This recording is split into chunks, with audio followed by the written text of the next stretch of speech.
All right, YouTube, how you doing? Welcome back to the channel.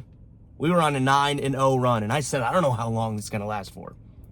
Last night, we go 0-2 in our final plays. So it was a good run. We're still on a 9-2 run, which is phenomenal. But I can't help but think all the new viewers from yesterday over the last couple days just jumping on the train being like, this guy is hot, only for me to go 0-2. A reverse mini sweep there. But guys, it is all good. Thank you guys very much. The video had a bunch of views yesterday, bunch of likes, bunch of new subscribes. Cannot thank you guys enough. We're here every single day, even if we're in our car making it work when we're on the move. Now, unpopular belief, contrary to popular belief, that's what I'm looking for. Just because we went 0-2, we did not lose the house, okay? We're choosing to be in the car this morning. But guys, yeah, we got 5 games on the NBA slate. We're going to jump into each and every game. I'll give you my lean, give you what I'm talking about, but my final plays, what I'm actually going to be rolling with, if you want to ride with me or if you want to fade me, that will be in the pinned comment. I still get comments every single day. What's that mean? What do you mean? The pinned comment is our comment, my comment on the video, pinned to the top of the comment section. We update that throughout the day with our final plays. So hopefully that makes sense to you guys and you understand it, because we still get questions, even though I intro every video saying we go through everything that we want to lean in the video, but my final plays that I'm actually rolling with are in the pinned comment. I think that makes sense to me, but I clearly still see the comments of people being confused. So hopefully that does make sense. But yeah, let's go ahead and jump into this. Hit that like button, hit that subscribe button. Small NBA slate, but there's a couple spots we like, so make sure to check out that pinned comment throughout the day. We're starting off the slate with the Cavs taking on the Heat. Cavs 5-point favorites here at home. Total sitting at 210. 210, that is so damn low. It's making me go, oh, I want it. I want the bait. I want the bait.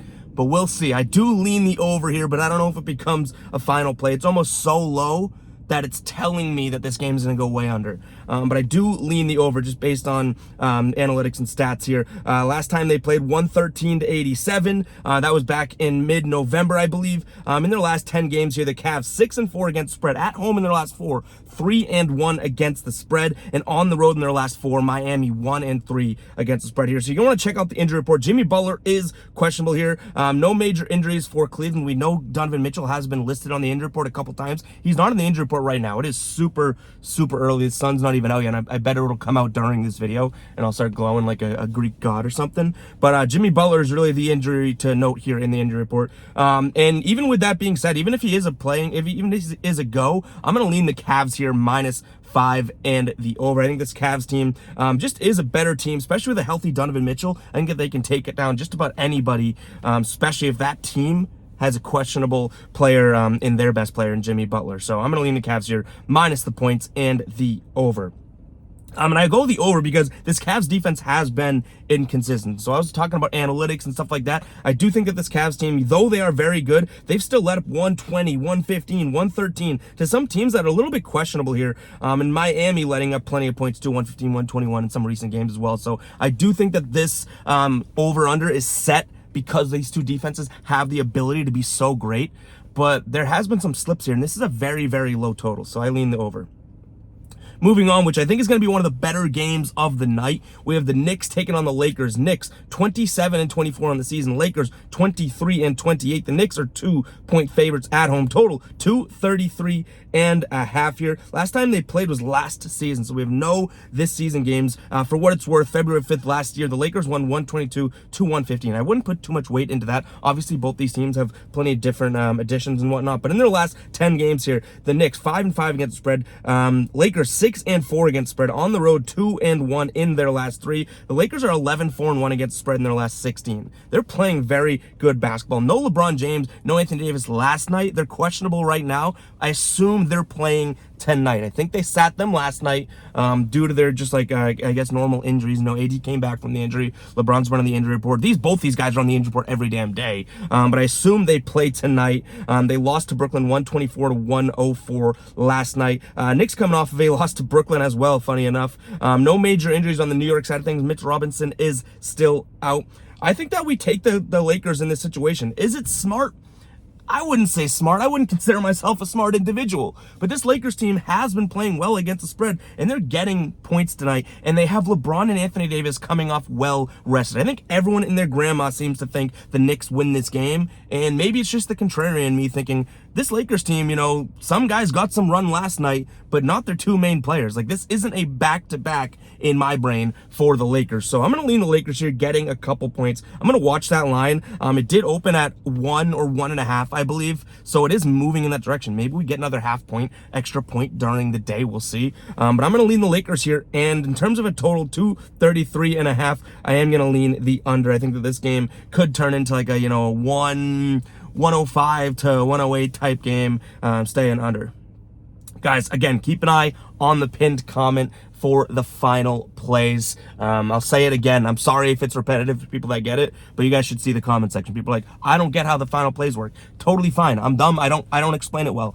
My final plays, everything we talk about in this video, I love talking about the games. I talk about each and every game, what I'm thinking, but what I'm actually most confident in and what I'm actually going to be rolling with and putting my own cheddar on tonight is going to be in that pinned comment. Our comment pinned to the top of the comment section, and just open that and you'll see the final plays, and you update them throughout the day. Guys, look at the Bucks taking on Hornets here. Bucks are 11.5 point favorites, total 239.5. Milwaukee coming off of 4 straight wins here. Detroit, that's not impressive. Denver, decently impressive. Indiana, New Orleans, Charlotte coming off of an outright win against Miami. They were 6-point dogs. They've actually won 2 straight games outright in which they were underdogs here. They're not playing bad basketball. I'm not going to go as far to say Charlotte's playing good basketball here, but you're going to want to keep an eye on the injury report in this game here. You have Giannis Antetokounmpo. Good pronunciation. He is probable, but yes, he is on the injury report. Like I said, Charlotte's playing decent basketball, 4-2 against spread in their last 6 games here. And then Milwaukee 5-2 in the last 7 against spread. What I do like in this game now, the total is 239.5. That is way up there, and you guys rarely see me take overs this high, but I am going to lead the over in this game. I don't think Charlotte's going to play a lick of defense, and somehow they've been scoring the ball decently here. 122 in their last game. They've actually, in their last 6 games, have scored 122 3 times, and they've also hit the over in 5 of their last 7 games here, same with Milwaukee. So I'm going to lean towards the over in this one. In terms of a total, I think I have to take Charlotte plus 11.5. That's such a high number. Does that become a final play? I really don't think so, but that is a very, very high number. This Milwaukee team, obviously very good, and they have been crushing teams. Like, I'll give them that, but for whatever, reason, I'm thinking that Charlotte has been keeping some games close. They've won 2 straight games as underdogs. 11.5 points seems like a decent amount. All right, we got the Bulls taking on the Clips here. Bulls 3-point dogs on their own floor. They're 23-26 this season. The Clippers 28-25. Total sitting at 231 right now. These two teams yet to play this season, but in their last 10 games here, Chicago 6-4 against spread, 3-1 in their last 4 at home. So playing very good at home here, playing very well for the Grammar Police. The Clippers 5-5 against the spread. They're 6-4 straight up though. They're not playing bad basketball, above 500 basketball. They're on the road here. They're 4-2 straight up in their last 6, but 3-3 against the spread. They're 4-1 in their last 5, so they're kind of catching a little bit of fire. But Paul George is questionable here. Marcus Morris is questionable. Reggie Jackson's questionable. No John Wall tonight. Robert Covington's questionable, and then no major injuries on Chicago side of things. So Chicago coming off of that win against Orlando, but they are coming also off of, I guess, not directly, but they're coming off that loss in which they were favorites against Charlotte. We talked about Charlotte winning that game outright. I think Chicago, kind of turned it around against Orlando, said, this is a bad team, let's whoop them. They did what they're supposed to do. They do have the talent. I think getting 3 points at home here is a decent spot for them. So I'm going to lean Chicago here. I think everyone and their grandma, if I look at the percent of bets here, is on the Clippers -3.